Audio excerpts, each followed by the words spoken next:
We're back for the second installment of the Dumpstat podcast with Morgie and It's Newbie. actually the third. Well, I mean, she. With both of us, though. Yeah. What's up, everyone?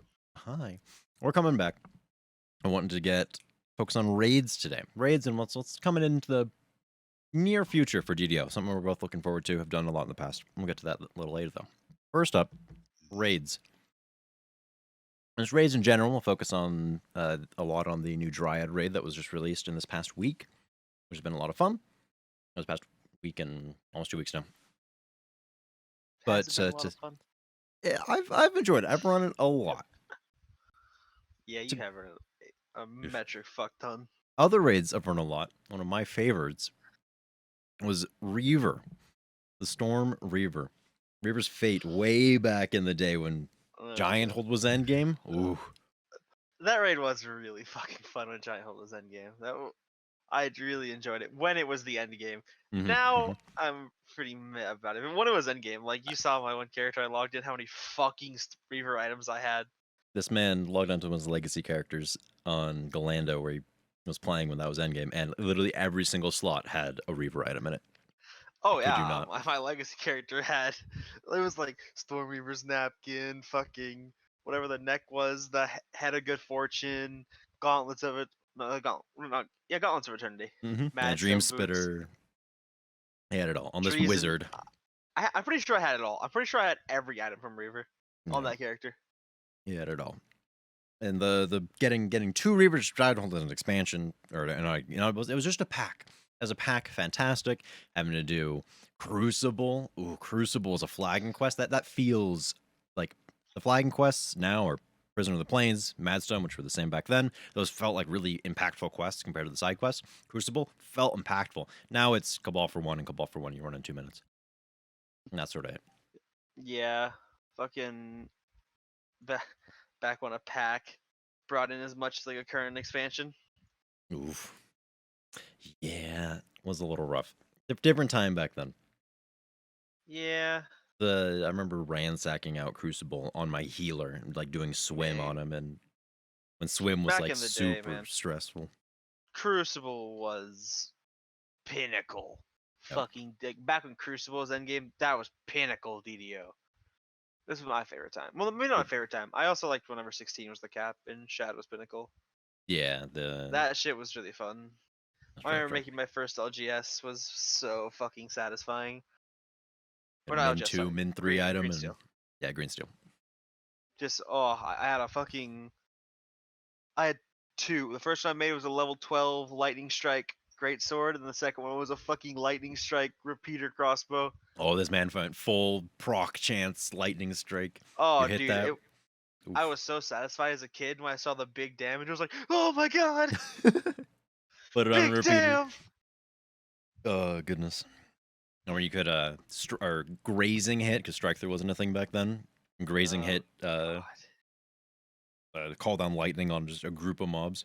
One of them just gets cracked. Blows, right? Yeah, Glancing blows, yeah. Yeah, procced a grazing hit. Yeah. That was a time. I made it specifically because I didn't know what I was doing, but I made a sick fucking beat boop favored soul that had a great axe. A great axe? Whatever the fuck that was called. No, great sword. Okay, thought so. Whatever the fuck that bill was called. Yeah, the war. Yeah, the now current war soul. Beat boop destiny. Swing damn big. Yep. Hi-ya! Self heal good. Didn't know what I was doing, so it sucked. But I'm trying to think back to my first items. I think I was playing a caster mainly back then in green steel meta, and just making a caster stick that gave. Oh yeah. That, and then making opposition gear. Ooh, opposition with a torque. Yeah. That was the I had concordant op on goggles. Cord op goggles. Mana regen. Yep, that and a torque of realm. Or not torque. I never got a torque of realm. I ran that shit so much, never got one. I hated it. My dad and I every week we ran duoed Reaver and duoed DQ, and I got a torque. I got a green blade. It was a fun time. I got like everything else. Didn't have a torque. but I got my conch goggles, so it didn't matter that much. True, true. Yeah, you just sit there, shield block, don't take much damage. Yeah. But True, crank all the mana. true facts. Back when that Getting mattered. getting back on Reaver a little bit before that one. What was that? 14 was cap? I think 14 was cap. Yeah, 14 was the cap in Giant. And It was going 12 for into DQ and yeah, and then 14, and then 16 for shot. yeah, and Necro is really somewhere in there as well. Necro 4. Yeah. I think that was 16 cap. Might have That been came 18. out in like around the same time.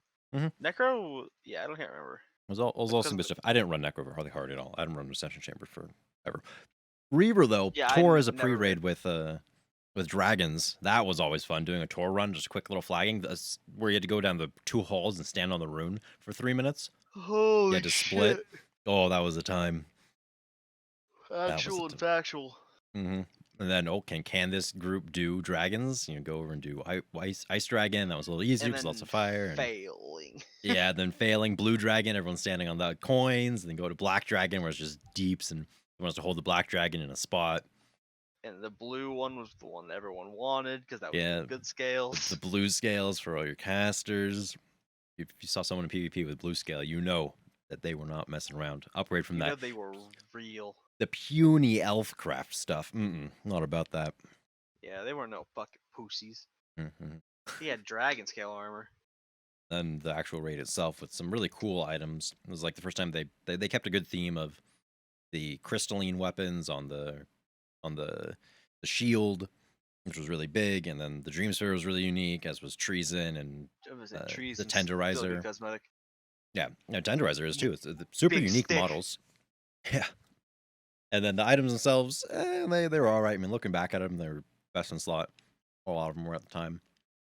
Yeah, I mean, they were great at the time. Now they're shit. But yeah, the strategies that you actually go in and tank the Reaver off to the side. Everyone else is sitting in the little area that they now next to the force field that they now took away. Can't stand there anymore. Otherwise, you get massive mana. Yeah, it was just cool that it created an actual dynamic feel of you died. Yeah, the penalty box until someone that's why I liked got it fly. back then. I don't like it so much anymore because it's just kind of it lost a lot of the appeal and it wasn't that super awesome raid where you die, you go to the penalty box, then you're like, yes, I get to pike and you AFK. Yeah, until someone goes and throws your stone down below because they went and flew east instead of west. Yeah, but then the quest almost done, so it's okay. True. Then you have one person with a solver doing the mastermind, and or do what I do, and that's learn mastermind and do it without a solver. Oh, still do the raid on my level rotations. So much fun. So much fun. More. You touched on Shroud a little bit. What other raids did you really enjoy? I think my current favorite raid it's probably Curse of Strahd. I love the way it's laid out, designed, just the whole feel of it, especially because I ran Barovia campaigns like IRL and shit like that.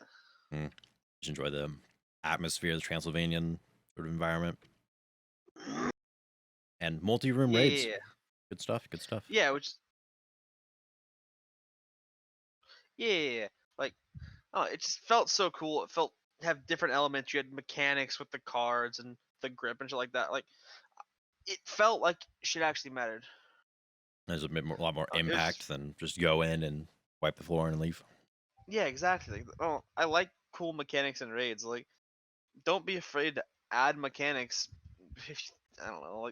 The thing that I really like about Strahd, but don't like about DDO, is that Strahd is a long raid and it takes multiple runes, but you only get one chest. You only get one named blue chest. And something that I really like about WoW, where you have longer raids and longer dungeons and such, and there are bosses, and after every boss you get, or phase of it, a checkpoint, basically. Yeah, you get a checkpoint, you get to come back to that point, you get to do the raid again. It takes days to clear content usually. And upwards of hundreds of days, I think, was the longest. Maybe not hundreds, a few months. Satisfaction feel of finally downing that new boss, and then going to the next one and wiping the first 5%, and eventually getting through that boss. And just the progression feel is so much further along than first day, gonna go in and clear the raid. Gonna clear it and then go up and do Reaper 1 spams with your guild and Don't really have to do any higher because it's not really worth. And then yeah, that's it. It's definitely a different approach. You know, it's a different atmosphere for raiding in general. And it leaves some places where you want more. It leaves you wanting. But Definitely, like Strahd, you're saying that's a lot less, other than the potential loot, because long raid is yeah, more interesting. I just like Straw because it's a longer raid, has more important aspects, shit like that. Like Tied in the yeah, story really well of all of Barovia. Like you had a bunch of yeah, I elements. You had love Van it. I, Richten I and think I think Barovia is Sunsword. just a great story. Yeah, it definitely is one of the pinnacles of storytelling in Like DDO, and they had a good base of just the Curse of Strahd. yeah, I didn't pay too much attention like to the story in DDO because I know like the actual story from the the book and shit like that. Mhm. But like knowing the story and getting to like play through it there is really cool because like I wasn't sure exactly where they go because obviously it's much less linear in the book, but like getting to see the Abbey and what actually goes on there is like it's really cool to see in the game rather than just like see in the book because I knew exactly what was going to happen in that Abbey quest. Mhm. But it's cool to see in the game. Yeah, having a visual representation, something you can actually like play through in a different medium than pen and paper. Yeah, I've definitely like used it.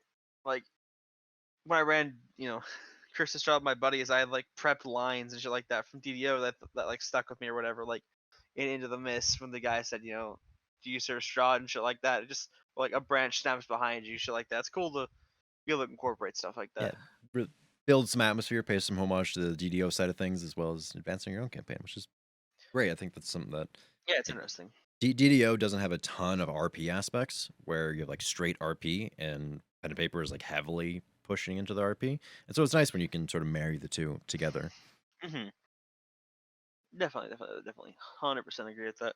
And that's probably just why I enjoy it so much is because of the fact that I get to experience one of my favorite DDO scenarios. But while we're fucking on favorite DDO scenarios and raids for the fact, Yeah. SSG, where's my Tiamat raid? Whoa. Yeah, this was something that was brought up a few days ago, and how Tiamat was just not really touched on a ton in DDO, Like, and yeah, where's how Tiamat, man? Like, everyone knows Tiamat. People that don't play DDO know Tiamat. she's Or D very and D, wide. sorry. I mean she's a deity and a god, right? In a pantheon. Yeah, Oh yeah, she's she got introduced into Smite. she is That's what triggered it. she's the mother of chromatic dragons. Yeah, Every dragon you see in DDO, that's its mom. that's the one. Got this all the. Do we have any alt or metallic dragons? Yeah. In DDO, I don't know, but like every evil dragon, Tiamat's the mom. Evil Yeah. chromatic dragons in general. Basically, if there's a good chromatic dragon, Tiamat can make it evil. Yeah. She holds Literally the in reins. her stat block in D&D 5e. Take the dragon, make it bad. Easy days. It'd be Like such a I just, cool expansion to branch out into. it'd be awesome, man. Like, and it would be so you get another fucking end boss dragon. Dragon fights are cool. True. They're big. Like, oh, like When was the last we need dragon more fight? iconic shit like that, man. Like, I love the Feywild, but I don't know any of these fucking names in the raid. Like, and I know a lot about the fucking DDO lore, like, Yeah. or D&D. You know a lot about the lore in general, and then you got Hearsome and Hawthorne and just all these people that just don't have that same impact. Tiamat Oh seems like a really yeah, easy picking. And although DDO is based in Eberron, right, and Tiamat is based in Forgotten Realms, but we right? have Forgotten Realms content already. We do, and I think that gives a really good point of not like, oh yeah, so they're separate, but because we already have it, it's a good spot to like revamp and pick up those first two Yeah, like expansions that are older and could use a little bit of a facelift in some ways, as well as revitalizing that environment to focus on Tiamat and sort of do what they did. Imagine if they yeah, did what they did to the marketplace tent, but nowadays they did at a huge event where they blew up the marketplace tent because the Chronoscope raid shows that, and I was actually there for that day, watching live the marketplace tent go up and blow up, and the subterranean showing up underneath it, and then Sulo and or Bod and Hawks, the original versions, pop like that. That was I was there during that day when there's random mobs respawning all over the market. And I couldn't cast half my spells because I was a Sork. Can't cast Firewall. Sad days. Um, but unlucky, I if they guess. did that in Evening Star, right, blew up Evening Star, and had to like make it a Yeah, settlement, and yeah, then yeah. introduce Tiamat in that way, and suddenly refocus on it. That'd be so amazing, especially with like a more enhanced communication of okay, this is what's happening, sort of leading towards it. Like, oh, it'd be so good. Like thing that is being teased right now or whatever. I'll be honest, I just like I don't really even know what it is. The upcoming patch with the new raid that's slated for sometime in the summer of the Wild Hunt. That one. That's the next like core content being added to the game. I can't Speculated remember. It's or focused speculated on. on like new expansion or something like that. Yeah. And so But I don't know, there's man. Like, I Tiamat just rings think for you a little more. that Tiamat's just like such an easy gateway into cool fucking stories. Hmm. Yeah, I have done very little, just pen and paper in general, especially in 5e, where Tiamat's more focused. Do you have experience in Tiamat campaigns at all, Morgan? Yes, a lot of What fucking experience, what and stands out for those for you? it's just like the plot and deviance in it, right? Like Tiamat is an excruciatingly powerful character, right? And the main thing is she's trying to bring avatars on these worlds, and eventually in most of these campaigns, or not most of them, but like one of the campaigns, she ends up, you end up killing her current avatar, which means she can't like take physical form in this world anymore and shit like that. But you're never going to ever actually kill her, right? Because it's always gonna be a looming threat and stuff like that. Because Tiamat's actually like in the top layer of hell, right? She basically protects it. Asmodeus like gave her the job of being like, all right, you're basically guarding this layer of hell, and he's basically using her, right? Yeah, she's such a huge deity that you're never gonna actually take her down, but you can quell the immediate threat. And I think the But only yeah, it's all yeah about cults, right? All these cults of Tiamat, like of these. She's basically giving these things power, right? She's a, a deity giving her clericanship power, which eventually will be outrooted because you get rid of it and shit like that. But yeah that's a different topic. But it just gives you a gateway to so much, because then once you realize, you think Tiamat's this big badass. Tiamat is nothing compared to some of the Devil Lords. Like Asmodeus one shots Tiamat. yeah in terms of just power scaling. Yeah, like And it's Asmodeus is what, seventh layer? I forget the layers. the last layer, Oh, like he's final layer. big boy. He's the big boy. Like Oh, okay. I was thinking one of the smaller people. no, the one right above him's Mephistopheles, and I kind of lose track from there. Okay. So it opens a world into the demons, which Into we more have a devils, little. yeah. Well, Avernus, shit like that. those are demons, right? Though, right? In the 9 levels of hell, No, they're devils are devils. those are devils. Okay, okay. Those are the devils. Those are the devils, not the demon chaos people. Okay. Demons are like the devils and the demons are actually like in a constant war, right? Like Mhm. Yeah, the the million years blood war. Blood war. That's the word. yeah, basically because the demons are the you know Like, pinnacle of chaos. The devils are the pinnacle of law, shit like that. Obviously, it's lawful evil, but it's very really really cool. I fucking love Devil Lore, and I'm gonna be running an Avernus campaign sometime. But you can ooh, even do that, right? You take a Tiamat thing as a setup into doing Descent to Avernus or something like that. Going into Avernus, like imagine having an expansion where you're going to hell. yeah, and I think that they've shown they've done that with the most recent Feywild, where we're going into the Feywild, and we have a hub set in the Feywild, setting a barren, I don't know about barren, but a blasted and war torn landscape in Avernus, like where you try to retake or just create a threat, and move to their side. And Yeah, there's 9 layers, and each one has their own guardian, so that sets up for a ton of content. yeah. I think it's awesome. This is nice. It would be difficult to. I don't even think it'd be too difficult to pivot off because, like I said, we have the Evening Star already set in Forgotten Yeah, Realms. it will be awesome. That'd be fantastic. That would be fantastic. Focusing on our what we currently have, though, touched on the Feywild expansion that came out. What are sort of your general thoughts about the content that came out with the expansion, excluding the raid for a moment, sort of leading in lore side, the feel of it, and then mechanically how it sort of played out and where your interaction with it is now, Morgan? I'm sorry, can you repeat that a little bit? Yeah, so we got Feywild back in November of Hmm. 2020, and it dropped with two sort of Oh, sets of quests, but they can do done at any point or done in any order.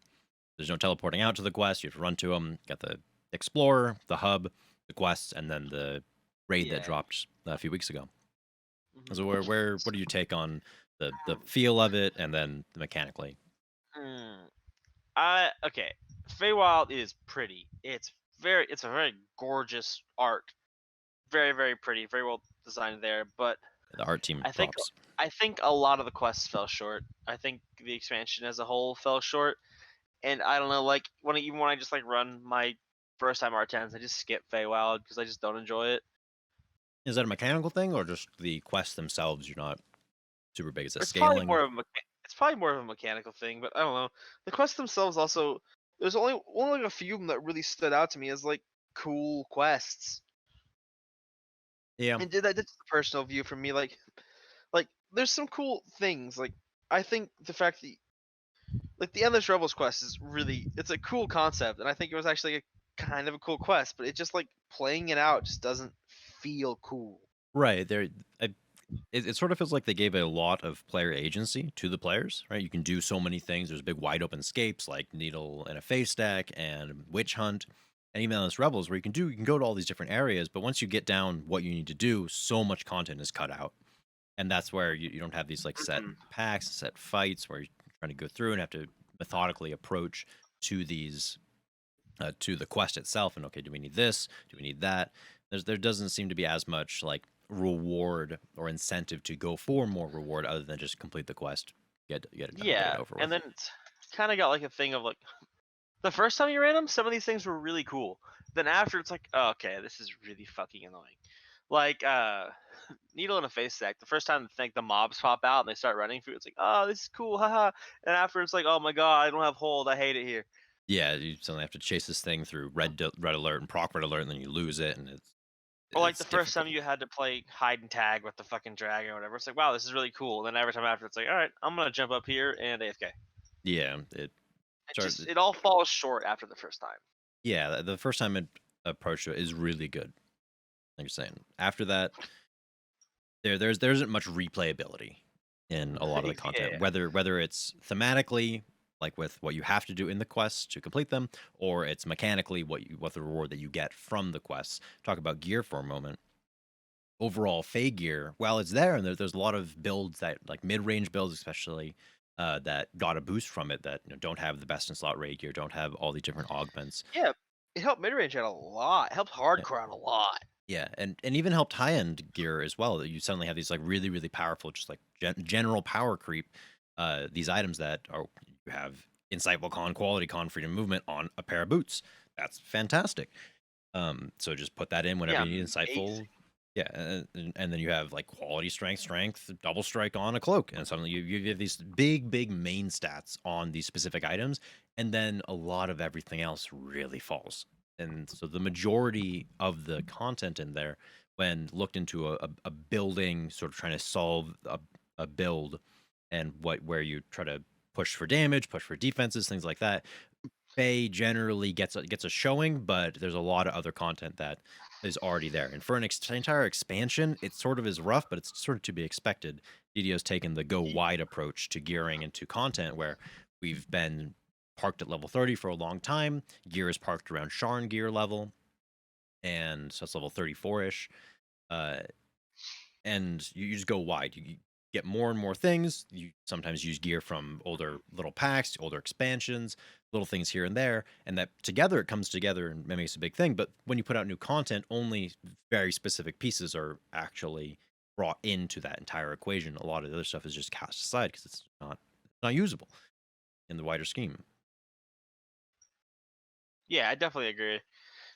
Like it helps out just a lot in a lot of different ways. Like for example, if you don't have LGS, you can just like slot in this winter stuff, and it saves you a lot of fucking time. Yeah, a lot of time, a lot of energy, a lot of effort and commitment.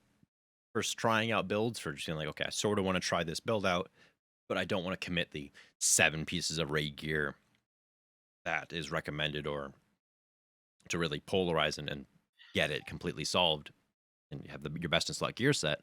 Then you can go, okay, I'm going to substitute that out, be a little bit less powerful, a little bit less defensive, but still get an accurate representation. And then, oh, I really like this archetype, really like how this build feels. Then you commit everything.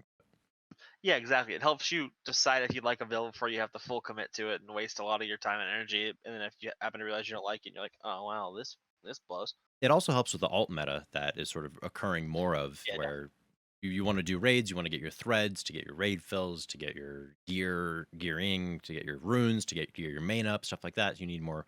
You don't want to spend a fortune on raid bypass timers. And so you'd make a bunch of alts, and then you want those alts to be impactful in those. And first lives, you can definitely be impactful, not as much as the Nuber completionist, but with this, definitely. with the gearing and Fey gear, especially, it brought that, equalized that up. You look at a really strong build in general, which, and a strong role, which is healing and tanking, and you combine those together into the favorite soul, like 17 favorite soul, 3 fighter or paladin split, and suddenly have a really, really strong healer as well as a really beefy tank, and can, Mhm. on hard difficulties, maybe even pushing into some R1s, tank and self heal and heal others in that environment, which is something that you're looking to do generally in the time to come in the close future. Yes, sir. Yes, sir. And before we like drift too far off it, just because you had mentioned I had a point I wanted to bring up about it was the Mhm. replayability thing about Feywild stuff. Yeah, of course. Uh, it's like Feywild quest after I ran the first time, I don't have fun doing, but there's still quests like the Barovia quests, right? Like I run those all the fucking time, and I still enjoy running those quests because I don't know, I just they feel better to run multiple times. And like the Sharn quest too, like Sharn is a little Has its overtuned. issues. That has Yeah. its issues, but I still way prefer Sharn over Fey, in my opinion. Like, and Sharn is also overtuned, so I don't think it's just the fact that Feywild is highly tuned or whatever. I think it's just not as fun. Yeah, from a it's hard to say objective standpoint, 'cause a lot of this is subjective, whether you have fun or not. Fun is subjective, but there is a macro understanding of what makes a good quest, what makes a good story, what makes a good, like, impactful and an enjoyable, quote unquote, fun experience. And for you, at least, it's just not there. I have the same thing. I've run Fey mostly in heroics to get gear to help me leveling, and I don't even run Fey in heroics. The Yeah, placement of, yeah, exactly. I run it when I'm level 30, reroll as many times as I can, yeah. and get my gear. So I just spend the least amount of time possible on those quests because they're not too fun. And then I don't know, like unfortunately, I feel the same way about the raid. Yeah, so the raid came out a couple weeks ago at this point, and day one at least, I ransacked it on a tune. I played it several Me times on too. my other yeah. We both ransacked, played on some other alts. Today, as of recording, I ransacked the raid again because of some new content that dropped with it. And first impression, the first look. What was your thoughts? Like first walking into it, I thought the chipmunk was cool. Yeah, I thought yeah, I thought because I did do it on Lamb, I thought maybe these puzzles have potential to be cool, and then it turns out they're like the exact same they're every time, pretty solved. much. Yeah. And you just kind of do them. Um, I think the portals should have been like a mandatory part of the quest. Personally, like I still don't think it adds a ton, but without the portals, it feels extremely bland. Hmm. Like it feels like it was designed in intention with doing the portals. I don't know. It feels really weird that they're optionals. The fact that it gives two chests is, I think, a bonus. I think that's good. I think the instrumental in particular is gorgeous. And that's something that's been consistent through all of Feywild. The score of entirety of Feywild, amazing, The amazing. singing, coming from a singing background, right? I did a lot of singing, a lot of music growing up. I don't want to rag on them too much, but the singing was not good. The execution of it, right? The idea, the theme, I think that even the enthusiasm and the focus brought into it from the people who did the singing and from the team that created it and wanted to make that their main focus, the duet battle. It was a great idea, fantastic It in was theory. cool. Yeah, I don't think they had like I don't know. It's just hard. It's really hard to do, right? I'm not in a position to Unfortunately, critique in that way. I don't have as much like personal singing background, growing up in a theater environment and all of that, but I personally don't push into it very much. It's not something I enjoy as much. I muted the raid and the singing part, which in turn muted the music part, sadly, muted that in the first 3 runs, I think, and said I'm done with that. There were some things that were just felt off, weren't really enjoyable when you were doing it on repeat. It's not, it doesn't yeah, doesn't like hold that throughout consistent. I'm not gonna critique it here too much because it's uh, not necessarily like the place for it. But coming from a singing background, someone that I think I know how to sing at least at like a decent level, and I understand music at a pretty good level. It was not very well done. It was very out of tune. Things like that. Yeah, which luckily it is. We're playing a MMO, and at the end of the day, was it enjoyable to play? Is it replayability? How are the mechanics? Those are what really happens. You can have all these great fluffy things. It's fantastic. You go play a single player game for those because that's how single player games work. If you're playing an MMO, it's a part of an end game, right? This is what's supposed to keep people here and playing is this end game. And so does it fulfill on that front? What are your thoughts, Morgie? Yeah. So there were some things that were like really cool. For example, I think it was really neat. They actually like they added a unique mechanic with the Simon Says thing when it works a little. Like sometimes it fucks up and people get double arrows and they die instantly. But I still stand by the fact that it was. I appreciate they tried to add something like that. Like I think they could have made it a little more fucking difficult. But What? Two arrows I at the think same time? Wait, you have to move forward and right of it? No, Morgie. Whoa, asking a lot like there. even just like I meant like faster, right? Like move left, move right, move forward, move Hmm. left. Like it'd be cooler to go faster. Yeah, maybe And, do it or as like the last boss, right? Like more circles, so like people that have to not turn with their fucking keyboards. right. And the thing with like moving faster, you can change up the mechanics. So one is like, okay, what we have now, where you hold the button, and as long as you're holding the button, you're good. It's you have to. There's a little check marks. Move right. You don't move right within 3 seconds, and you take damage. But you move right once, and you're good, right? So you just have to do it once within a few Yeah, seconds, and it gets like it's like faster as it goes, something like that. one of the current fights in WoW, for example, is this fight called Council of Blood, and basically you've got like a mechanic in the fight where everyone gets pulled together, and they start saying, boogie down or something like that. You like have to go back or forward, and you just basically have to move around. It gives you a big damage buff, and it's just this quick little dance scene every like 50% of the boss health. That like it felt kind of cool. Yeah, and the idea of it rewarding you is also an amazing thing. That's positive reinforcement. Say, hey, you do this thing, and now a difficult part or something that you have made difficult becomes easier, and it's rewarding. It sounds fantastic. I don't play WoW, and I haven't played much of the current expansion. But that sounds like I just like in theory the idea of a rewarding mechanic. Sounds great. Yeah, it's really awesome. Like, it'd be awesome to see that. Like maybe make the raid higher scaled, but this doesn't do damage to you. But every time you do it correctly, you get 0.25 weapon damage or something else for casters, or like 25 spell power or something. So like you're actually having to like incrementally do these mechanics, and you gain more power, and then the raid progresses, right? Like I think that's like cool mechanics and stuff like that. Yeah, that Because then you don't insta die if you fail it, but it makes the raid smoother, makes it cooler, makes it more fun. And like it would in higher reapers, you would need to do that to complete the raid. yeah, it feels rewarding. Yeah, and in the raid right now, it's not there. Hopefully, for future raids, some sort of rewarding factor would be great.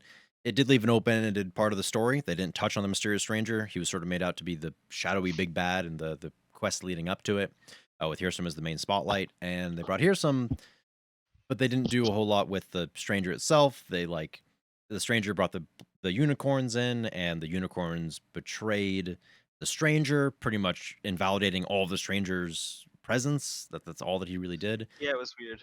Yeah, it was already a like I wanted to see how they would execute on the stranger, speculating about the raid. If they brought him in, they would need to do a lot of building in that in a multi-room raid with a lot of building. Could have worked. But this I mean, this is it's not surprising to me that he isn't like didn't show up at all, and he's left open ended, which again leaves more potential. How it showed in execution now, it didn't feel that rewarding in terms of a like lore and yeah, lore standpoint. Yeah, I definitely agree there. And then like still talking about the mechanics and stuff like that. Hmm. I just like it'd be cool to see more difficult mechanics in raids instead of just circle move. Like for Yeah, a person DD. that's played other MMOs where like mechanics are excruciatingly more complicated, it's just boring, man. Like if I'm just moving out of a fucking circle and I have a bunch of movement abilities, it's super fucking easy. Like, And you touched on something right there that's really interesting. Because one of the reasons I really enjoy DDO is its movement. Right, you have so much control of your character, and you have so much movement available to you, and spikes of movement with boosts and wings and all of these things.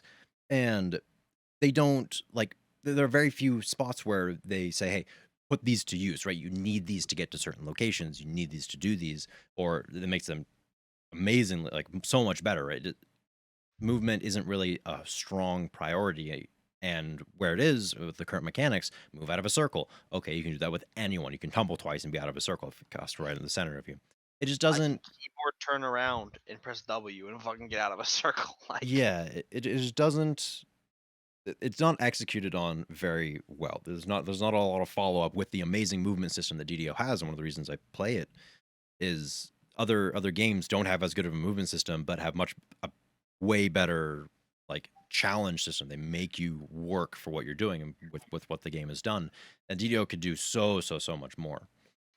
unfortunately, I think they're limited in a lot of ways just due to the lag that's in the game, right? Like, there'd be cool mechanics where you have to just jump from like this platform to this platform, shit like that. But then it's just like it's super tilting when you lag off the edge because like just the way the game is, just randomly lag all the time and Yeah, just on the fall off netcode side things. and And it's coding in just general. it'd be super tilting to happen in a raid. Yeah, when you suddenly have to get this done and there's a penalty of a minute penalty box of you just can't be rezzed, and you mess up, or you don't even mess up, you do it as you're supposed to, and it lags and it hiccups, and you ladder bug off of something that is out of your control happens. That feels terrible, and that is a huge limitation, like you said, of where DDO is at now, and the downside of an indie studio working on a project that had a huge backer before. They have so much they can work with and do. And I don't know if I personally don't know if it is a logistics side of things, if it is an ideas side of things, or if it's an actual execution, or just they could not put this in because of saying the lag, the issues with coding, things like Yeah, that. I like to hope that it's just they don't have the people to, stuff like that to do it, but I just don't know. Like a lot of the things that happen in the game in any other game would be absolutely unacceptable. Yeah, and DDO's been around for a while. It has a dedicated player base, but that's one of the things that holds it back a ton.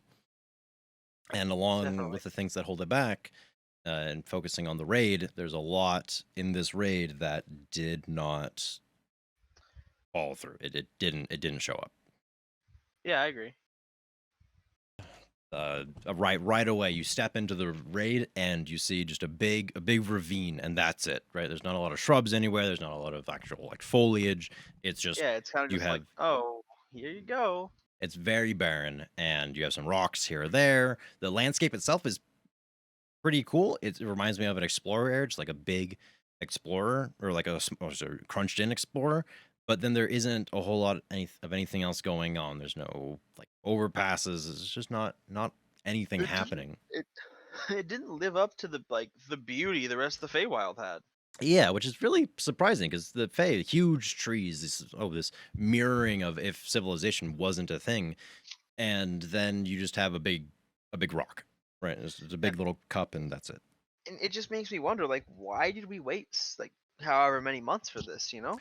Yeah, the raid didn't come out on launch, and it's singular raid, so we have one raid for the expansion that comes coupled with the expansion, no other content coupled with it, and the developer said, "Hey, we need extra time to make sure this is done," and it seems like a lot of the resources were put into the non-mechanical side, the not the singing and the instrumental, which again, singing have our gripes, instrumental props, the entire Feywild, great with that, and making the things that the players don't actually interact with and interface with as a main focus, and the things that the players do interact with are really lackluster.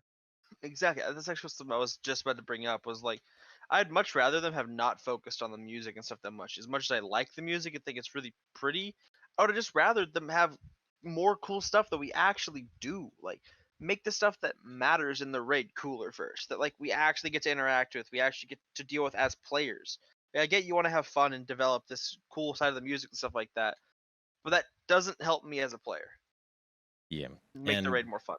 and for the vision of DDO, at least how I perceive that of being an MMO, being end game focused, being content focused, of what you're doing as a player, what you have to do as a player. A lot of it's recycled, and it draws a certain type of player. I enjoy doing leveling, and I enjoy trying to push myself on that end. I'll enjoy like running something over and over to try and get what my goals are. I'm okay with that because there's an end focus.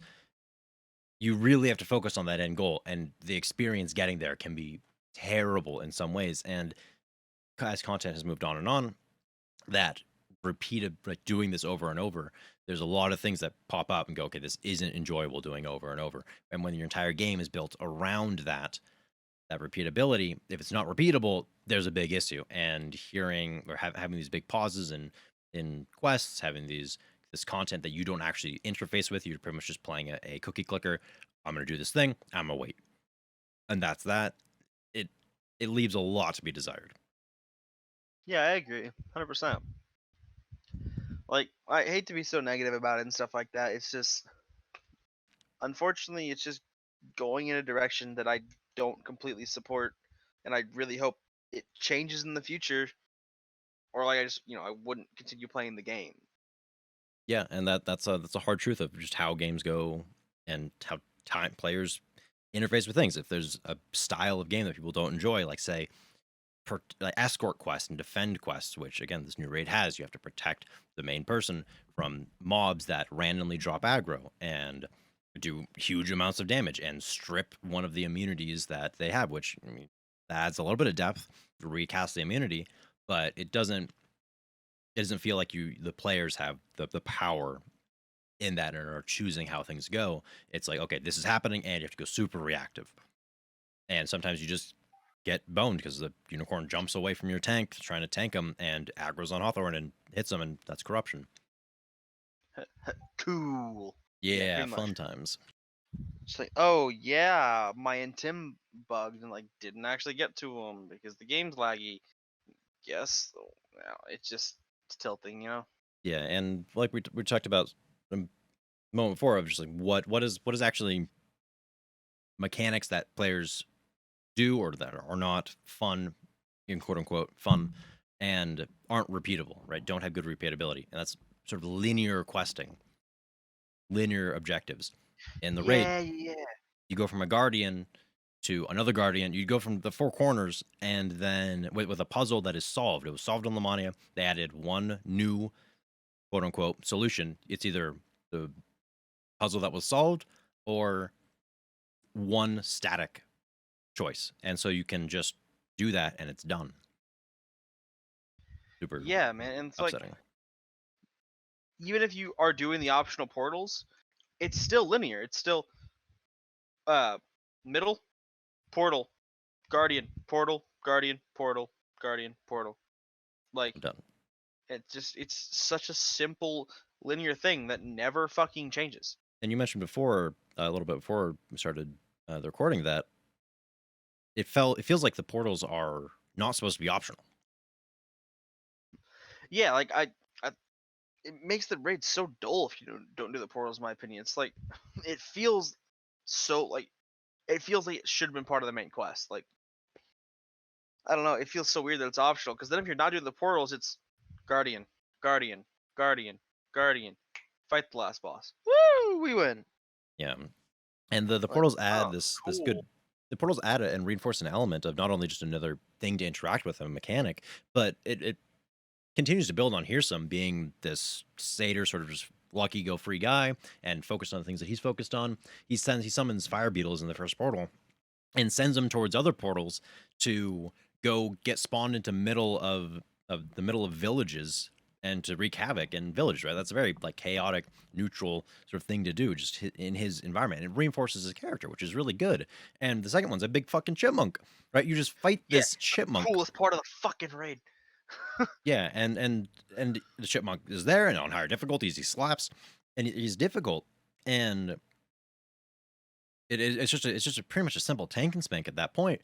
but it just adds that thematic thing. The bear on the third portal has a really interesting mechanic where if you're far away from him, his echoing roar stacks multiple times on you, deals insane amounts of damage, and so it forces people to get up close and personal, which really like it enforces mechanics of tanks to hold Mechanics. aggro. It forces people to, hey, you can't just stand back and be a caster or be a thrower and just sit way back there. You have to get up there and try to do your things in a much more confined space, and adds an element that is really like it's good. It's probably one of my most favorite parts of the raid is fighting that bear. Yeah. Mine's the chipmunk. Just because it's fucking rad. The cute little chipmunk. Alvin coming to Dude, the get you. chipmunk's rad as hell. Only you could write it. If I had to pick one thing from the raid that I liked, it'd be the chipmunk. That's probably the only fucking thing. Yeah, But the chipmunk was rad. but hey, you got a chipmunk. Chipmunk Mountain. Speaking of, let's talk about raid loot. All right, we got two Oh chests. god. If you do the optional Jeez, oh LH, god. it's sort of a walkthrough. You can get your two chests. You have your 16% chance. DDO has a 10% for normal, 16% for hard, and 33% for elite, 1% per skull. The Reaper 1 is 34%, which most people skip Epic Elite. The jump in power from Epic Elite to R1 isn't that as big. So you go LH or you go As big as R1. Yeah, and you get hundreds of Reaper. We have 100 plus Reaper points, 70 Reaper points, whatever many you have. The extra HP, the extra damage is really big. So 16% chance for a named item, 34% chance for a named item, two chests. It's nice. Good. Let's talk about the chests in it. Let's talk about loot. Things that you liked, things that you speculated you liked, things that enable builds. Shuri cool. Shuri cool. Make Shuri thrower. You like the Not Shuri good, thrower. but it's cool. It's doing mechanically right now with where Monk is. It's doing less damage than just a simple 11 rogue, 6 ranger, 3 bard, knife thrower split. There's less support for Monk. It's just it doesn't match up. But the last Shuri was in Ravenloft. And so Yeah. it's a big bump. It at least makes it so people that want to do a Shuri thrower can do a Shuri thrower and don't feel absolutely terrible about it. Yeah, the one that's a good one, like one of the good items of the game is the hacks. Yeah, Fucking hand axe. Big. Like the item enabled a lot of cool like swashy stuff like that. Especially with the single weapon fighting focus of the patch itself, of this where the raid dropped. Power. And then another fucking item is the Kopesh itself, dude. The Kopesh is that probably wins best item of the raid.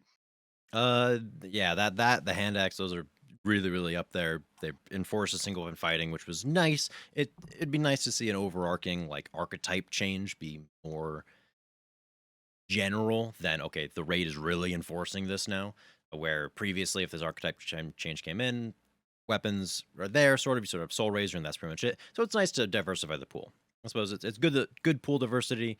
The heavy focus on single weapon of the overall patch. I think could have been executed better, but good overall. Good direction for that, and good support. Yeah, and I mean like there's the bow, right? But bow builds are just bad right now. Bow is pretty rough. The bow pass is going to be happening. Is slated to be happening within this next year. So hopefully see a little bit more support for the bow. There's a few miscellaneous trinkets, a few things here or there that are sort of fun, not super big. The Fearsome's fiddle that was really cool. I'm sad that they didn't make it cool like item. a tiefling scoundrel where you could cast Play all your that. things with a fiddle. Yeah, and also shouldn't have been an artifact in my opinion. Like, yeah, by the way, this is the only insightful resonance item basically you can possibly use. Oh, but it has to be your artifact. Yeah. I don't know, that's lame as fuck, man. Like it's sort of the exact opposite. I get what of the you're single trying to do.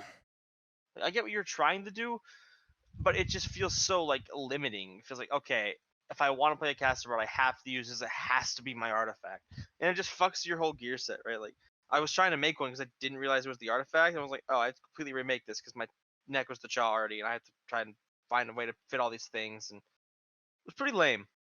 Yeah. Seems like the missed opportunities there for something that there's one other insightful in resonance item in the entire game that's level 21 cloak or low level cloak, low epics cloak. And there's nothing else in the entire game. There's just no real support. There's lifting song, which I don't think has insightful in it. Something. It's just not good support, not good follow through. Yeah, it's disappointing that it was an artifact, and I don't believe it should be. Like, sure, it may if fucking Caster Bard's overperforming and already good, make it an artifact so it doesn't make it OP or whatever. But it's not. Yeah, it's just not. It's underperforming. It's not good in epics. It's awesome in heroics, but not good in epics.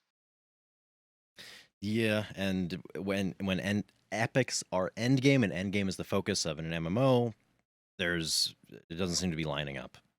Yeah, I agree, 100%. Like, And one thing that recently we just did our, our good old 1 to 20 heroic things, and I absolutely fucking adored the Bard in heroics. Spelling your Bard in heroics gets a fucking like stamp of plus. approval S+. I loved it. So fun. He was having a grand time. All here's a horn going off from level 12 plus Dude, wherever we're I went just the fucking quest. questing. You fucking no matter where you're in the quest. I loved it. It's just so fun. Yeah, it was a lot of fun. I was playing cleric, right? Was I playing the cleric? No, you were on. I was on Artie. Yeah, I was on caster Artie, and Oh, there's a spell that's bugged early on that's like all your AOE, and then you start to get some like nerfed versions of other spells later, and it just I got to tack debt people. That's all I got. I got to go into Sharn and tack debt things. I called it a good got day. to see the other side of it. I Running was at the fucking tech debtor. tacticians like, take this. Yeah, taste your own medicine. Scare Outside the of fuck that, out of me. I'm sitting there. I just hear. I'm like, oh shit. I was like, all right. oh no, Not me. slam your Harper pin. Oh wait. I hate it here. The raid content though, the raid gear. In the previews, they showed different raid pieces of gear, and then in preview 1 they showed some, and then they removed some and added others in, and then when they actually released the raid, there was some that weren't showing, and it was all very weird. There was some builds like Dwarven Axe, a Bastard Sword, things that would try to enable builds and help those builds, especially Vanguard, which got a bit of a buff coming into the patch as well. It's like, okay, why aren't these really here in the raid patch? Okay. You have those. You have a Morningstar, which is like Morningstars aren't the best, but they also don't have much representation. You have an alt version of the Quarterstaff. Yeah, the Lamplighter from Legendary VOD was the last one, and that was a good one. Builds can be made around it. Yep, that was a Morningstar. That was a heavy mace. It was in fact a Morningstar. Some builds try to make it work. Some people try to make it work. The alt version or the negative side version of the staff that focuses on light based things. It's like that again. Good. Want to see these things. And then in this most recent patch that dropped, they added 2 mounts, which are just the bundle. Yeah, they're more horses, they're more unicorns, and they're just armored versions of the unicorns we got for the bundle, for the max tier bundle. Feywild bundle, and the cosmetics that came with those, the mosaic and the frost sets, they're just armor versions of those. Okay, sure, I like the fact that they're dropping more mounts just in the quest or in the game. And then they added a bunch of the items that they had cut out, but they added them in a really wonky way, and that's through greater Fey Twisted chests. Oh god! And so Fey Twisted chests, you have a so bad. Yeah, you have a percent chance to get them. It's like 1 to 2%. And so it's 2% chance to get them on any chest in the Feywild, right? And so, and then there's a pool. You guaranteed out every other quest outside of the raid. You guaranteed you get an item. And there's a pool of items you can pull from. You can trade them. Good stuff. In the raid, as it stands right now, you get a greater Fate Twisted chest. It's the same drop rate as a normal chest. So you don't a chest that shows up every 50 runs, right? One chest every 50, every 50 chests, right? So it's 2 chests. So every 25 runs, you're going to see 1 chest. You don't even have a guaranteed chance at getting the items that drop from that, which are only in that pool, only in the Fate Twisted pool. And so, Yeah, it just blows my mind that they would not make it 100% drop rate for these chests yeah, for items you can't buy with runes. yeah, and yeah, that's nothing. You can't buy these with runes, right? They're added in late. You can't buy them with runes as it stands right now. We'll go over what we want to see change with this after we get through like the bulk of what's going on with it. So can't buy them with runes. 1 out of every 25 chests, you get a Fate Twisted. It's a 16 or 34% chance drop rate. So quickly before we started the podcast, I reached out to my girlfriend, and her brother does a lot of good math stuff. They're both very math inclined, fantastic people. And so Emers of Arganessen found the coupon collectors problem, right? So we're a chance of getting each item out of a set of items by picking 1 item at a time with replacements, right? So you have 9 Fate Twisted items, and to have one person get, say they're doing the raid, because they're able to do the raid two chests. How many runs do they have to do to get all of the Fate Twisted items in this scenario? It's an astronomical amount of runs. You need 3,857 runs, right? And that's not full rate of everyone funneling. That's just seeing the item. This one person needs to do it, and to get all the items on them. It's a ridiculous amount. It's over 500,000 DDO points for timers, plus LRs to just go it over. It's 2.4 years, or sorry, 29 years of running the raid on cooldown if you're not using timers to get through. It's ridiculous. You can't do it alone. And even if you're using timers, it's like 500,000 DDO points or something like that. Almost 600,000, right? It's ridiculous. And so you add a full party, everyone's trying to pass things. Like if you're funneling to one person, that gets done a lot faster. It's still fucking ridiculous how many runs you need to get done with this. The math doesn't check out. It's like the change stone. One out of every, or there's 164 options for the change stone in the main item. It's terrible, terrible. Speaking of the change stone, Yeah, just while you're on it and talk about RNG, there's a video put out of someone testing the change stone being bought with runes. No matter what it says, like you open the runes, you see the change stone, right? What you click in there is not the item you're going to be getting. It it shuffles. changes randomly again back in your packs. Yeah, and so there's no way to consistently get any one of those change stone things. So the change stone is a dead item, right? You have to build around the change stone, and it creates this like chase item that is only bound to character, and there's 164 options. So if you're trying to make a build, one build with one change stone, it's 1 out of 164. And then if you are ever off of that build or don't need that, or ditching others change stones, because you can't keep 164 change stones in your inventory and TR and such, it just doesn't work. There's this big issue with that item. It's not a good item. Thematically, the idea of it, cool, random stats, cool, it's fun stuff. It doesn't fucking work. Same goes with this Fate Twisted chest. Raid items shit doesn't 100% guarantee drop the Fate Twisted. Fate Twists are still super low, super rare chance of spawning as a chest. The items, like you're gating items and things that people want, chase items, behind astronomical fucking odds. It's not good, and it needs to be changed. This next patch needs to gut that. Add them to the main pool. I don't even think that adding them just to the runes would be enough, right? Like you'd only buy them with runes at that point. It'd be a complete funnel. It completely negates getting to use, like getting to really consider using these items for builds, because it's just like, well, it'd be really cool if I could play this new whatever the fuck build, right? Like new light or negative damage staff build, but I need the Fate Twisted staff, and well, I've already ransacked on this many characters or whatever. I just can't do it anymore because it takes too many runs. It's very discouraging. Yeah, and this doesn't even go into the element of pay to win, which DDO is pay to convenience. You can get DDO points for playing the game, all that. There's no way that you're pulling in 500,000 DDO points. There's no way that you're putting in that many DDO points for timers, for resets. You're putting in that much time. 29 years. It just doesn't work. It doesn't work. The numbers are too crazy. It doesn't fucking work. DDO already in a pay to win market, or in a Western market as a pay to win perceived game, with that pay to convenience game. Those are getting phased out super aggressively. It doesn't bode well for the lifelong ventures future of DDO, and this is a terrible, terrible like stepping stone. If this continues, if things like this continue, the game will die, and that is a fact.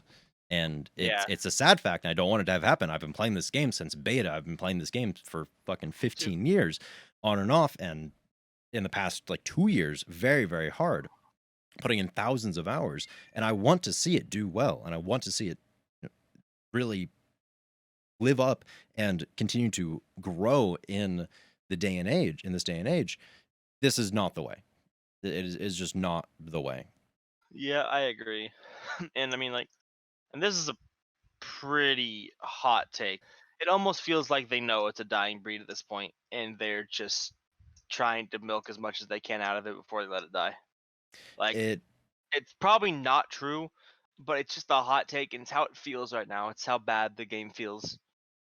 The fact that it's a thought, even if it isn't true, the fact that it's a thought is a rough spot. I don't think it's overly pessimistic either. I think that that is a valid thought. And there's a YouTube channel and series called Death of a Game, and he goes over these games that have died, that have gone from exploding to just plummeting in player numbers, all of these things. And there's a lot of similarities between what those show up and where GDO is. And DDO still pulls in millions, but because the market itself is very predatory in a pay to convenience / pay to win game, and it's not good for the overall longevity. People have to be there and playing your game to buy those things, and it's not super sustainable. Yeah, and it really sucks to talk about it like that. And I just, I feel bad talking about it in a negative light like that.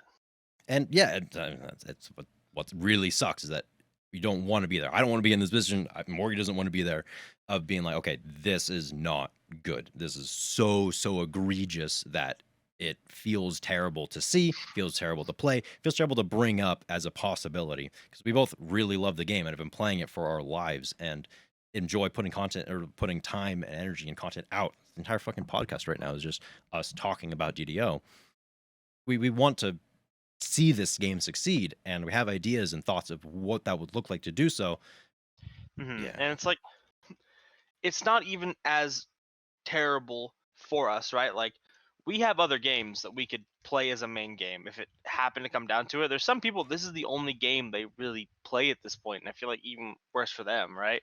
And DDO has If a this, more aged audience. It does. if this game dies, it's like ends a lot of things for a lot of people. It's what they play. They don't know anything else, right? Like, Yeah. And it's in a rough spot. And the future, what it holds, is up in the air. One thing that is is set to be coming soon, something we both do enjoy and do find to be positive for the game, is hardcore. yeah, hardcore's Yeah. fucking rad. Yeah. Quick pivot Gotta onto be something a lot good. better. Gotta be good. Right. It's punishing and rewarding at the same time, which is fantastic. I love that it's a fucking fresh start, man. The fact that that people can't just get carried by their lives and stuff Yep. like that. You actually have to have some resemblance of skill, And it rewards knowledge a ton, and oh, fantastic. which is why I absolutely hate the concept of extra lives. Yeah. Yeah. And where Hardcore Season 3 showed up is you get 3 lives, you get an extra one at what, 4, 8, and 12, something like that. 7, yeah, whatever. You get extra lives There's later. like 7 and 15 or something. Yeah, so you get extra lives. You can die twice. Get 3 lives total, and it took the wind out of so many cells. I stopped caring. I just ran forward in quests. I died. I Oh, died dude. twice on my main LR or TR'd. Called it a good day. Went again. Just sort of just went. I insted myself because it took my con item to heal. Like I didn't care at all. Oh, yes, I'll die. I got eaten. I got my fucking brain eaten. Yeah, and it was Mind Flare had a nice Morgy brain snack, I was and that was laughing it. my ass off. Yeah, Got my brain eaten. And I was like, oh, fuck it. Just gonna keep on playing. yeah. And so Like, it feels pretty lame. yeah, not But not wanting to see extra lives return is something that we both want. You're gonna say? Uh, I don't know. I think it's more fun. The people that are gonna get the rewards, we're gonna get the rewards, are gonna get the rewards anyway. Like, in my opinion, right? Like, and It it makes them less exclusive. Like, I don't like exclusivity is cool in my Yeah, opinion. it is, and exclusivity sells, and putting time and energy and effort, it creates incentive to play your game, to put time and effort into your game. If you go, okay, I want to play hardcore. I want to get the 20 Reaper point pet. That's difficult. Okay, what am I going to do? I'm going to ask friends. Hey, what build do you think I should go for this? What do you think I should do to get that, to achieve it? How is the best way to go about it? I'm going to go look up on YouTube these builds, these content. I'm going to go look up at Twitch. It creates a lot of revenues that ultimately come back to DDO, come back to the core game, and then suddenly they are investing more of their time and energy into their game, into DDO, and can share that with others, creating a really positive feedback loop of put time and energy in and share it to others, get rewards yourself, have this flex item. I have footprints from season 1 hardcore. There are like 120 people that have them. I love it. I put them on every single life. I don't care if it matches or not. I have footprints. Yeah, and it gives like a more sense of community too, because you be like, hey man, I'm struggling with my 5K. What's a cool build for that? You're like, oh, this is a really good build for 5K. Here you go. Or like, I'm struggling with my river points. Here's a good end game build. Like, it gives more options and shit like that.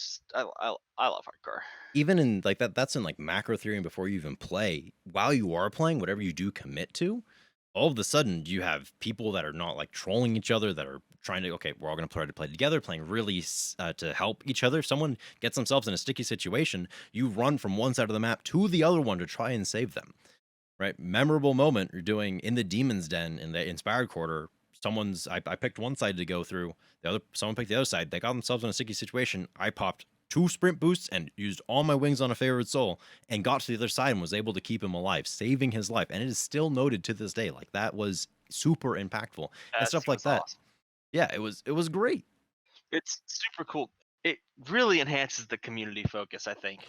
Yeah, and who would have thunk in a massive multiplayer game where you want to be interacting with other people, that having a centralized server to do that and to all work towards a centralized goal that is punishing but also rewarding, that feels good.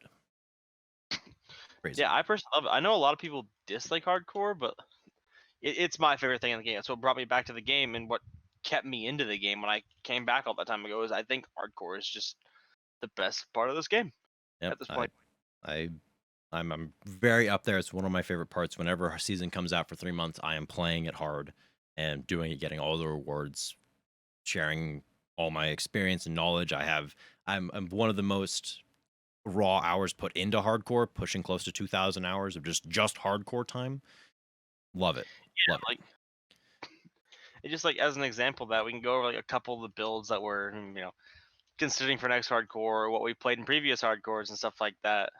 Yeah, 100%. What are you thinking about, Morgie?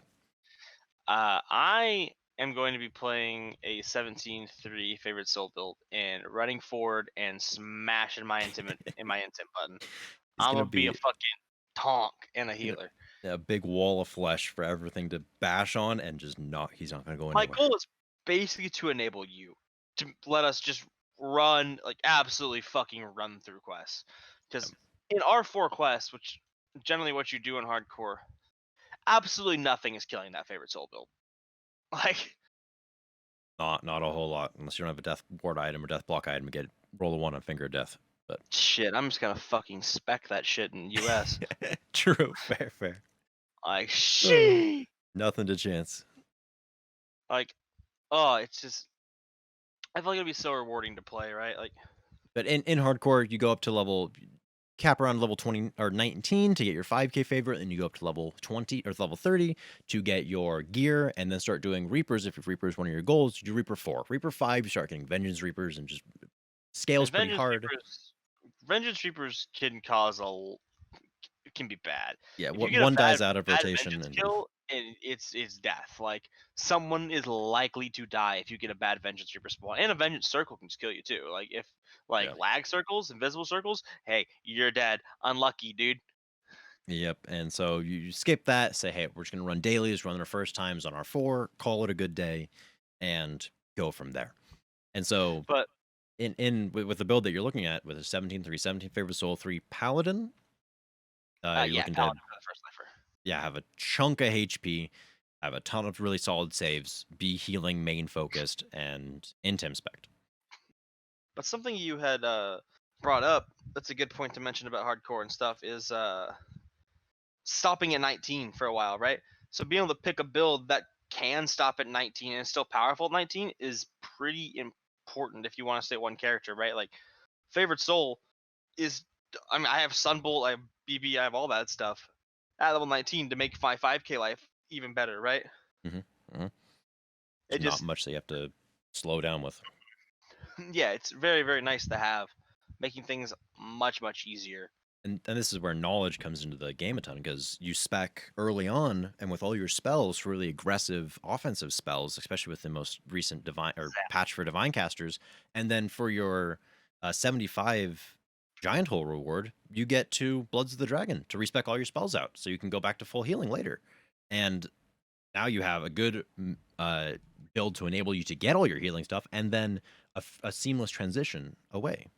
And not only that, you also even get your free LR, so you can even spec into damage. I can get max, shit like that. Like I'm not gonna be picking max on my actual healer build, right? I'm gonna be taking the full shield master line, shit like that. Really rewards that player knowledge. Myself, build wise, I was planning on doing Alchemist. Alchemist got a pretty big hit as of late. We'll see if it continues by the time the hardcore comes out. It's looking like it will. Alchemist no longer on the plate. It was pretty spicy. I was looking forward to it. Fair amount of risk, good reward. Now, see, I enjoy casters in general. Bye bye. Sad days, sheds a tear. Ugh. Last podcast we Dead talked about class. all the Alk. Yeah, there's nothing in Alk that really is that attractive now, sadly. Other casters, looking at some of the ones that just got buffed, I don't think Artie's going to make the list. I don't think that Bard for single target, and especially in later Reapers, is going to really make the list. Some of the divine casters, though. I think Bard's an incredible 5k tune. If that's what you're after, for anyone that's after a 5k tune, I think Bard is fucking stellar. Yeah, well, you want to go into a little bit on why you think Bard is so I mean, good I in your think it's just endorsement? such a good spell singer Bard. I just recently did it on a heroic life, and obviously I had all the lives and stuff like that. But I mean, you just don't use your mana, man. All your fucking spells are SLAs. You can max and power, do everything. You get a 4th level spell at like level 5 as an SLA because you get shout, and you won't be taking sprint boost. You get even earlier. It's just such a good thing, I think, for heroic. You absolutely blast, especially doing elite. Like, oh, you just annihilate everything, man. I think it's so good. Slap through it, and not You have much self that's healing, you have immune. everything. Yeah, not much immune that's immune to Sonic as well. You said self healing. You got Bard buffs for your entire party. Talk about being Oh supportive. yeah, people will love you. Like, I'll just look at them in the eyes and say, yeah, nah, my bar buffs. Been keeping those No breaks charges. here. No breaks. But you actually get so many bar buff charges, it's absurd. Yeah, so Bard looking pretty spicy for that 5k. Another one that's something that I've done multiple times. Season 1 I did several, like multiple in that season 5k tunes on Caster Favorite Soul, and this was pre us divine spell buff. And so now with those divine spells, especially level 4 spells, Holy Smite in particular does so much damage. Super good. Sunbolt buff, it's fantastic. The Firestorm and Flame Strike buffs as well really put those on the map for Favorite Soul, and especially with your max caster level bonuses in the tree and big support for that light and fire focus mainly. Really solid. Looking forward to seeing what that has as a potential for hardcore. See. What about what do you think about like Druid and especially the barb splits of Druid, Morgan? The barb splits of Druid? Like, Yeah, like Burp? wolf and bear. I think Wolf is. I don't know for hardcore in particularly. I honestly don't know how survivable you can make the build and stuff like that. But if you can make the build survivable enough, especially if it's enabled, like with me, right? If I am running like with you, for example, and you played this Wolf Spit, Mhm. I think it's the best build in the fucking game. We've For talked about Reapers. 11 barb, 8 druid, 1 favorite solar cleric for divine might. Because I Wolf think split. this build it just obliterates everything. It may be like semi-squish, but you have access to blood tribute if you want, which extremely powerful in hardcore. Any build with blood tribute, good build. Doesn't really matter what else you're doing. But when you're also running with a favorite soul that's just gonna keep you alive, and you can just do Giga Dam, I think it's one of the best builds in the game. I think it's so fucking good. You go 8 Druid to get Winter Wolf, and that provides you maximum single target damage. In the process of doing that, you get normal bear form. You take the natural fighting line. You have strike through innate built in using two-handed weapons. You do AoE damage passively. You just swap out of Winter Wolf into bear form, and then where it really matters in that single target, the end of your level 19, where you're doing the level 17 and 18 quest, and then once you're level 30 and doing Reapers, single target really matters. You have the wolf form. You're able to do about Yeah, a like ton of you damage. see a fucking you see a Reaper, you go into wolf form, and well, you kill it. Yeah, and it's gone. Yeah. Yeah, so wolf is looking pretty spicy. And then, like I said, touched on anything with barb. Pure barb is super simplistic, super easy. You're super built, really defensive. Blood tribute, fantastic. Weapon choices and gearing, easy. Barb, great. Put on tail. Put on part of the family. Okay, you're good. Yeah, Get some that's- defensive items. Man, all right. Slap. and Oh, that's and it. you're in buff from last time. You should get perfect natural fighting, which is Poggies. Oh yeah, for the More wolf version. Yep. When you Snick. have an enabler, like you can do it. I played a general bear split for hardcore season 2 when the strike through changes first came on. Hey, me It did too. fantastic. Morgie here went through my VODs to find the split. That was the Dedication worst from this guy. experience of my life. And now, Back when the build was secret and I couldn't get it from anyone, but I fucking found it. got it. You made it happen. And now we're making And- these builds together. Great. And now we had Morgie thick and Newbie thick. Yeah, we still got them. Thick. And so on the other side of that druid, right, you have the barbarian side. Barbarian's fantastic. What about pure druid? It's something that we haven't touched on a ton just yet. We're both looking to give it a little bit of a go here on live soon. Unfortunately, I still want to try it because I think Druidcaster is cool. Mhm. But I think if it was like good, we would have seen it pop up by now and been talked about more. Unfortunately, I think it means it's not good. And this is Probably won't see appearances in hardcore. your definition of good here. It's within context of end game, like really viable end game builds.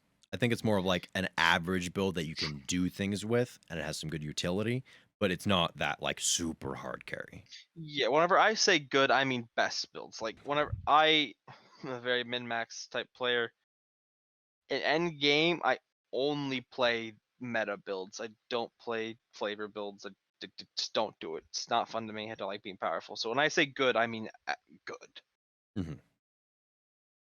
With good builds, though, something that we've seen consistently through previous hardcores is Warlock. Gotta go. Gotta go. Warlock, it's okay. it's for really 1 to 20. defensible, right? Or defensive, right? You go in, you go in the light and spirit tree early on, you get cone and chain. You can just walk through things, easy peasy. Once you get in light and spirit, you pretty much never die. You have so much temp HP and your AoE is perfectly fine. Going to 30, you have to transition to a full full tank. You can't really do a ton of DPS. In my opinion, Warlock is only good for 5k, and I think it's awful for Reapers. I think it's gotten good, yeah. I don't think it adds as much as other things do. I think it's not a good choice for Reapers. A lot of people disagree with me there, but I don't think you need a full tank, and if you have a full tank, it should be a healer. Yeah, it doesn't tick enough boxes. And now, on the other hand, I have seen Warlock done well at endgame one time in hardcore, and that was by Grey Sidious Season 2 with his DC Warlock, and that was good. Like, that was sufficient, that performed well, and I was satisfied with that Warlock. But other than that, I think Warlock is a bad choice for Reapers in hardcore. Personal opinion, I know it's kind of a hot take for a lot of people, but I very much dislike it, except for 5k. Yeah, and I'm there. And I think he's gotten a little bit better because of the buffs to your pack dice that they've got in the most recent patch.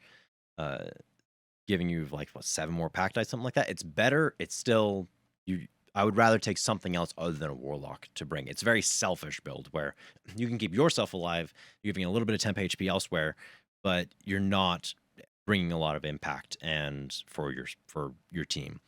Gray went a different route and went DC Warlock, where he's throwing mass holds and hitting them very consistently. You have 2 Fingers of Death and you have Whale, and so again, you're gonna get outdone by even a Wizard DC caster, but he made it work, and especially for that 5K venture. And I think he was even going for max favor. He was pushing towards 6K plus. That survivability he made he made look great as a overall arcing of it. Warlock is hard to do really well. It works. It's pretty cookie cutter. It's pretty basic in most other senses. Basically, what I'm saying is if you're gonna play Warlock, unless you're gonna put all the effort in to be a DC lock, just please don't do Reapers on it. Tank Warlock, in my opinion, is just useless in hardcore Reapers, man. Like, just I don't know. It's my take on it. I know it's a hot take for a lot of people, but I think I'd with rather have the a favorite soul that's gonna run forward and actually press into him and actually do stuff. yeah, with the rise of the divine casters, you're able to do more on healers, even clerics, even like a 15 cleric 5 fighter or paladin split. You're able to do more on that than you would elsewhere or in other builds, and still have a pretty streamlined 5K venture if that's what you're focused on. Being focused on 5K and getting that reward is a great thing, and there are some things that we want to talk about on what the rewards should look like, sort of some more rewards, more reward tiers. That'd be fantastic. Not another stupid horse. Not a horse, not a cloak. Like, just give us other stuff, man. Like, I'm tired of getting a horse. Like, and you get me wrong, the hardcore season 2 cloak, I use it on all my fucking builds. I love it. Like, it's great. I just want something else other than a fucking clock. Yeah, the current. There's been 3 seasons of hardcore. Season 1, a little bit spicy. You got the eyes, you got the feet. Cool. You got the cloak at level 20. You got the cloak at 10 Reaper points. You got the pet at 20 Reaper points. Okay, I sort of like where they went in helmet, cloak, or helmet, horse for the favor rewards, cloak for level 20 and 10 Reaper points, and then pet. I like that as a baseline. I think it's fine as a baseline. We need to add some more things into and shift up where these things are. Make the mount really, really cool and put it as the 20 Reaper point thing. Make the pet okay, move it to 5K. Stuff like that. And with that, some more diversity of where these reward tiers are. Hardcore Season 1, pretty difficult. There were like 120, 150 max people that got 5K. It was actually like it was a new experience, a different context in playing the game. And then as hardcore goes on, now the lower end of that 5K reward or the leaderboards of the top 100 is higher. It's like a 5,100 plus now. And so adding a 6K reward or a level 30 reward, right? Incentives to continue on through. Oh, I got to 5K, might as well try to go to 6K or do these more rippy quests early on in the leveling. I got to level 20, level 30 isn't that bad. There's some people doing it. All right, go up to there. Okay, while you did that, you maxed a couple EDs. Try to max all the EDs. Get all your spheres maxed out. And then maybe even like for the end, super end player base, a level 20 or a 25 or 30 Reaper point